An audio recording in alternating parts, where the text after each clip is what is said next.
All right, yo, check You this out. eat, This is a really interesting you work video. from The home. algorithm just put my way. Let me pause it. This is a very interesting video. Everyone's called a Black Dot Culture Vibes channel on Instagram. As get all kind of. There's always social media content every day, but in the areas of relationships, that's up my alley. But the biggest thing interesting was he asked a good question. He says, he's working and she basically works from home. I don't know, but he says he pays all the bills. I'm not sure what she makes. She's at home and she's eating one slice of pizza. And of course, the question is, should she have dinner ready for him when he gets from home? Should she have dinner ready for him when he gets home from work? And again, of course, this is interesting because as I was talking to my friend about temperaments, one lady I found, shout out to my late great Linda Chamberlain Swain, put me on this white woman from 1936. And her name is Florence Littauer. She passed away probably 2012, something like that. But she talked about temperaments, and she was given a class years ago on marriage, and she was talking about how she grew up a sanguine and was a perfectionist. So she was a chloramel. We call it chlor sang. Choleric meaning that she was a very type A driven leader, but then she was sanguine, which meant that she was the life of the party, but more predominantly more sanguine than choleric. There's four temperaments, and there's like a quadrant of four.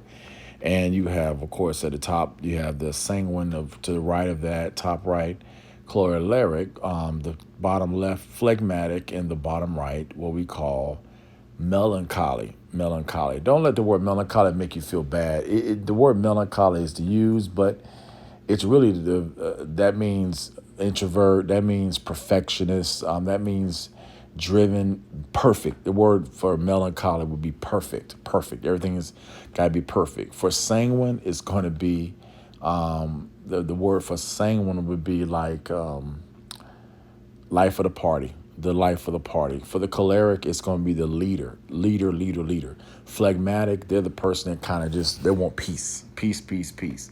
So you got four different words for four different terms. But then she broke down how when she got married, coming from a, you know, low wage family, she met this top notch guy who was from an upper class family, and the way that his family taught him was way different from how she was taught. So they had a lot of problems in their marriage. Well, somehow they had learned about these temperaments, and then they learned how to communicate. They learned about the strengths and the weaknesses of each of these gifts. And they became very famous. They had, of course, $1 million books were sold. Millions of people bought their books. Classes were taught by the Littowers. Many people have come from them. I'm one of those disciples. But a lot of people that are in it are white, predominantly white, and a lot of them are marriages of 20, 30, 40 years. And they use those premises, of course, with a Christian connection, a Christian bent. But what's interesting was the question was, should she have food cooked for him because she works from home and he works outside of home and he works 13 hours and he obviously says he pays the bills. Don't know all the facts of the case, but I think it does a bad to that question is it depends. And I know that word is hard. It depends. It depends. It depends. And of course, the next question would be, what does it depend on? Everybody's scenario is going to be different. Based on the temperaments, though, if I use the knowledge of the temperaments and investigating these individuals, you'll be able to determine, okay, what is their strengths? And as Ms. Dr. Littauer used to say, any strength taken to the extreme can become a weakness, right? So you can have strengths, but any strength that you really exert can become a weakness because you become, as she would talk about, if you're sanguine, you are the quote unquote life of the party, but you also are a great, if you take it to the extreme, a sanguine would be a person that doesn't tell the truth. They, what we call elaborate, right? Elucidate, right? Just get all into just over aggrandizement. But then you look at the phlegmatic. Phlegmatic is peaceful, but if the phlegmatic is taken to extreme, a phlegmatic doesn't do anything. They sit around, they sit all day, they don't move.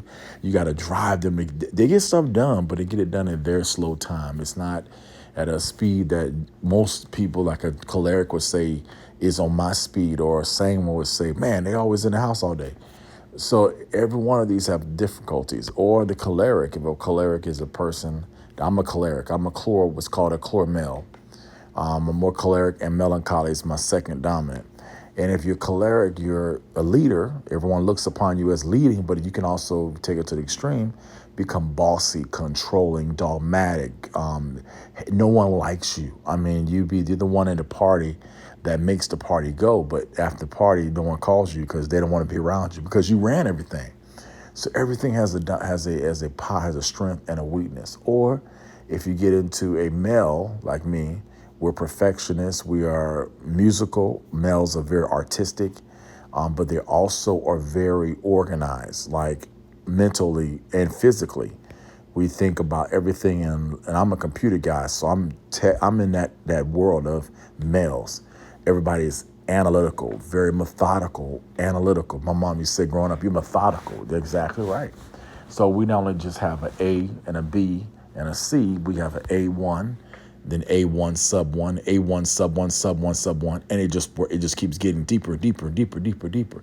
So we don't have a good organization. We get lost in the weeds, and that's the evil of the male, is you get so deep that you get lost in the weeds. So when you study your different people and different temperaments, you get to read people, and everyone is one of these. Every person has at least one of these dominant characteristics. So I don't know. If I was looking at her, would she be a person I would say is a sang, a chlor, a mel, or a phleg? I don't know.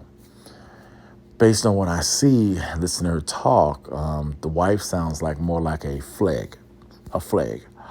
But she's also said, I keep the house clean. I have everything organized. Everything is done.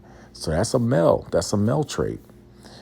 So she probably is a what I call a phleg male or a male phleg. But then the guy, he sounds like a choleric or chlor.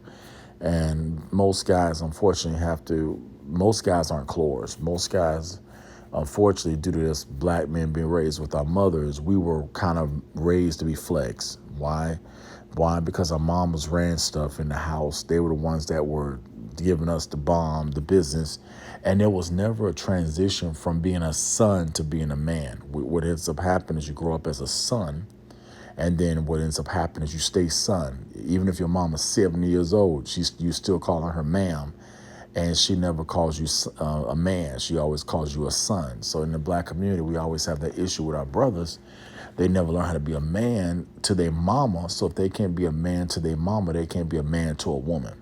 It flips. It goes from, as Genesis taught us, you leave your mother and your father, and then you cleave unto your wife. Well, you can't be a wife if you ain't a husband. You see my point? You got to be a husband before you can have a wife.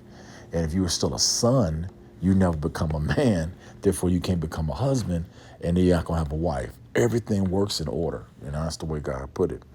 So it's fascinating to think about all this stuff because, it all goes back to me full circle to leaving. My mother passed when I was 25, and it was real sudden. And I never had that transition with her because I had been a son even up to 25.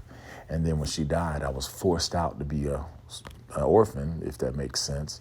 But I did not know anything about real being a man because the church that I was under, and most black churches are this way, they had a very, very horrible job of raising men because they weren't men themselves. My pastor, Davis, wasn't a man. He even said out of his own life, he had to learn about his father in his 50s. Like he found out when he was 50 that his father, that he thought was his real father, wasn't his real father because his mama didn't tell him. He had to find out because he looked at, as he got older, he looked and said, wait a minute, I'm not looking like my dad. We growing up, we don't have the same, and this is the great thing about God. When you were born, you get the same characteristics from your parents, biological ones. And even if you are not with them, you still got those characteristics. So You learn, you walk like him, you look like him or her, you walk like her, you move like, I mean, this is all by the grace of the miracle of God. And so he was saying how he was, quote unquote, looking at his brother, and they are brothers, and he thought him and his brother had the same dad, but they had two different looks, two different ways, two different attitudes, two different outcomes.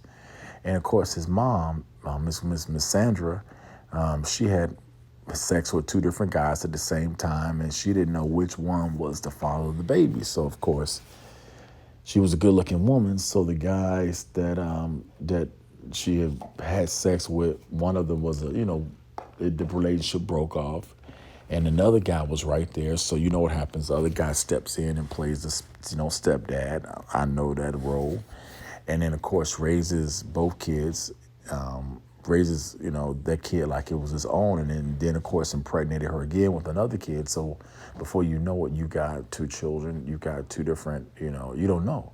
And of course, it's funny, today in 2024 we got paternity court, and everybody today is pushing that argument of, I want to know who my biological father is, right? So Pastor Davis was like, literally, it's blown me away. I met him when he was 26. So now he's 46, and he's talking about, he just found out that his dad, that he thought was his dad his whole life, really wasn't his biological father, and that the man that was his biological father wondered what happened, because he knew that there was a kid out there, but him and the mother, they broke up, right? So you know what happens. So Pastor Davis went back to Detroit, and he researched this man, and Facebook, shot to Facebook. He go on Facebook, and he's looking around, and he then looks at this man. He finds this dude that looks just like him on Facebook. And he looks in, with Facebook now, we put our own life in there, our own spin. Shout out to Facebook. That's why I'm grateful for Facebook, because it's done things that my mama never got. She never knew who her father was, and died not knowing her biological father. That's why this whole issue is funny. It's amazing to me. And how it damages people's lives, even when they act like it don't. You know what I mean? Well, it don't matter. It don't matter.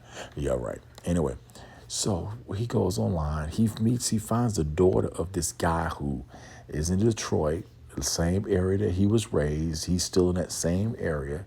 The guy got married, got like 4 kids. And so he's like, I'm going to reach out to the girl that, to see anything about this guy. So he does a cold call. Now, of course, Bishop Davis now is a, 100,000 heirs, got a mega church in Jacksonville, Florida. He's made it to the top. So he ain't worried about any type of, levels. He's already made it, right? So but he still was wondering. He's wondering, and he's begging. He's asking God, like, hey, should I talk to my mom about this? Now, this is, of course, Word of Faith, Jacksonville, Florida, where I started back in '97, and I worked on 5 years at that church. My mother and I both went to Bible school there. We both graduated from the first Bible school there. And of course, I was in the praise and worship team. She was a clerk. And of course, this is also this church where she passed. And, Pastor Davis did the homegoing service, and I was in everything. My whole life changed March the 9th, 2001. And so this is now 2000 and what? We're in 24. So this had to be about 2017 when I'm talking about just happened. So I had left the church in 2001, and now this is 16 years later. He finds this out. So he calls the girl on Facebook and says, hi, my name is George Davis. I just want to learn a little bit about who you are and about your father. And of course, the woman was his, basically his half sister. He finds out that's his half sister. So then basically he goes up to Detroit, where they're from, and he meets the sister. And of course, at this time, it's like a reunion, like a mega reunion. Oh my God, oh my God. So, of course, he then finally has this encounter with the biological father of him. Look just alike, walk alike, talk alike, move alike, same facial features, everything. So now he's like, okay, I got to talk to my mom. I got to have a conversation with my mom because now I've done my due diligence. But I didn't want to put this out to my mom because I know if I do this, this going to cause an issue. And it goes back to what I said earlier about boys becoming men, right? Because he was a son, but now he's becoming the father. He's becoming the father. He is a biological father now, and one day he'll be a grandfather. And his own mother had to respect him as a man, not as a son. The transition had to happen. So what eventually happens, she then tells a story about sex with two different guys at the same time, and she didn't know who the father was, and the other guy wanted to marry her. The guy that she really wanted to marry didn't want to marry her. So you know the game, the story, and the rest be history. So Pastor Davis had a big conundrum because his brother named Deshaun, which is now his half brother, we thought was his full brother. And Deshaun was in the church with me when I was at this age, 21 years old. Deshaun had to be my age. And Deshaun played in the music. He was a singer, and I was a singer. We played in the band together. And Deshaun, his life went left.